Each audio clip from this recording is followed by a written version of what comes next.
السلام عليكم ورحمة الله وبركاته. ازيكم عاملين ايه؟ يا رب تكونوا بألف خير.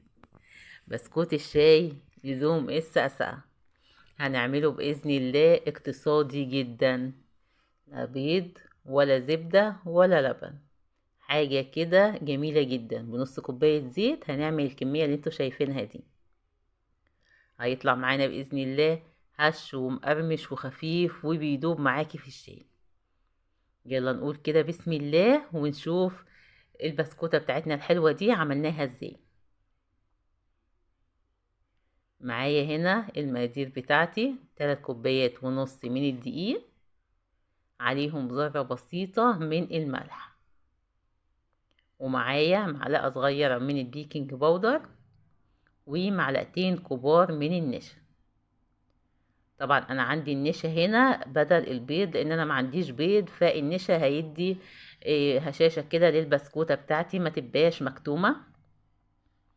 هنقلب بقى المكونات الجافة دي كده مع بعضها ونركنها كده على جنب لحد لما نضرب الخليط بتاعنا. معايا المكونات السايرة بتاعتي، معايا كوباية الا ربع من السكر. انا السكر ده سكر التموين عادي، انا طحناه في البيت، واخده منه كوباية الا ربع من السكر. ومعايا نص كوباية من عصير برتقان، برتقانية كده حلوة هتعصريها.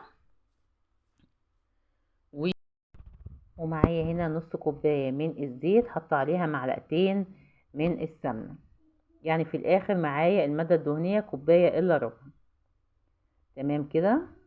هنحط هنا على عصير برتقان معلقة صغيرة من التانك او اللي هو الفروت البرتقان عشان بس اللون. ومعايا هنا الفانيليا، انا عندي اللي هي فانيليا اللي بنكهة البرتقان دي جميلة قوي. لو مش موجودة عندك استخدمي فانيليا عادية، هناخد بس معلقة صغيرة منها علشان الريحة. طبعا انا ما مفيش بيض ولا حاجة، بس برضو ايه بتدي نكهة حلوة للبسكوتة بتاعتي. هنضرب السكر مع الزيت والسمنة، وبعد كده ننزل بعصير برتقان والفانيليا.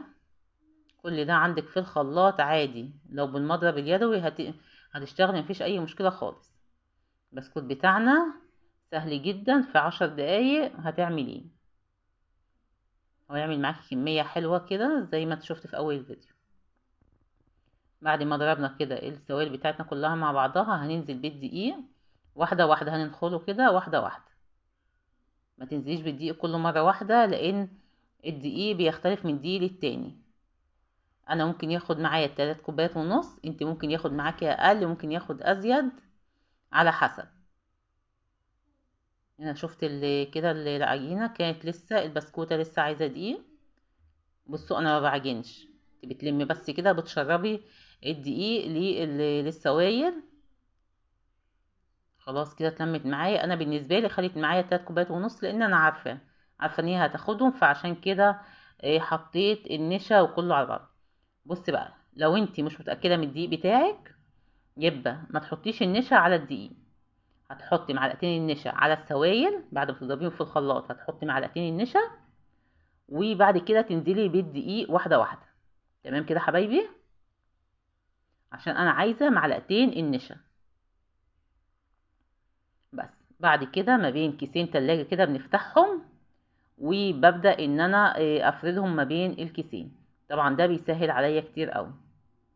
ببدأ بقى بقطع بالقطع، انا عندي القطاعات دي، ما عندكيش القطاعات قطعي زي ما انت عايزه، ممكن بكوبايه بالشكل اللي انت عايزاه. القطاعات دي جميله قوي ومش غاليه ان انت تجيبيها، بتدي اشكال حلوه، الاطفال بيفرحوا بيها.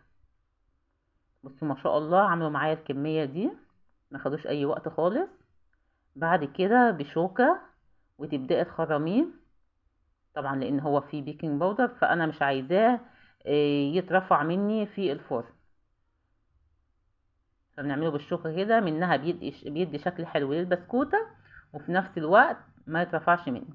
وطبعا لما تيجي تقطعي زي ما وريتك كده ما تخليش السمك بتاعه تخين، ولا يبقى رفيع قوي لدرجة ان هو يتحرق منك بسهولة، ولا ان هو يبقى البسكوتية تخينة. يا دوبك كده اقل من نص سنتي، حاجة بسيطة خالص تطلع البسكوتة معاكي جميلة وهشة ومقرمشة. بصوا البسكوتة ما شاء الله، اللون بتاعه جميل جدا. طبعا النار بتكوني مسخنة الفرن على 180، بتدخليه على الشبكة في النص كده، بياخد الوقت اللي هو عايزه معاكي، ما تستعجليش عليه عشان ياخد الوقت بتاعه ويطلع معاكي مقرمش وحلو. بعد كده لو احتجت الشواية بتشغليها بس ثواني، بس تخلي بالك منها عشان ما ياخدش لون غامق منك. البسكوتة بتاعتي خفيفة جدا ومقرمشة وجميلة، عايزاكي تقومي كده تعمليه وتقولي رأيك فيه ايه. والسلام عليكم ورحمة الله.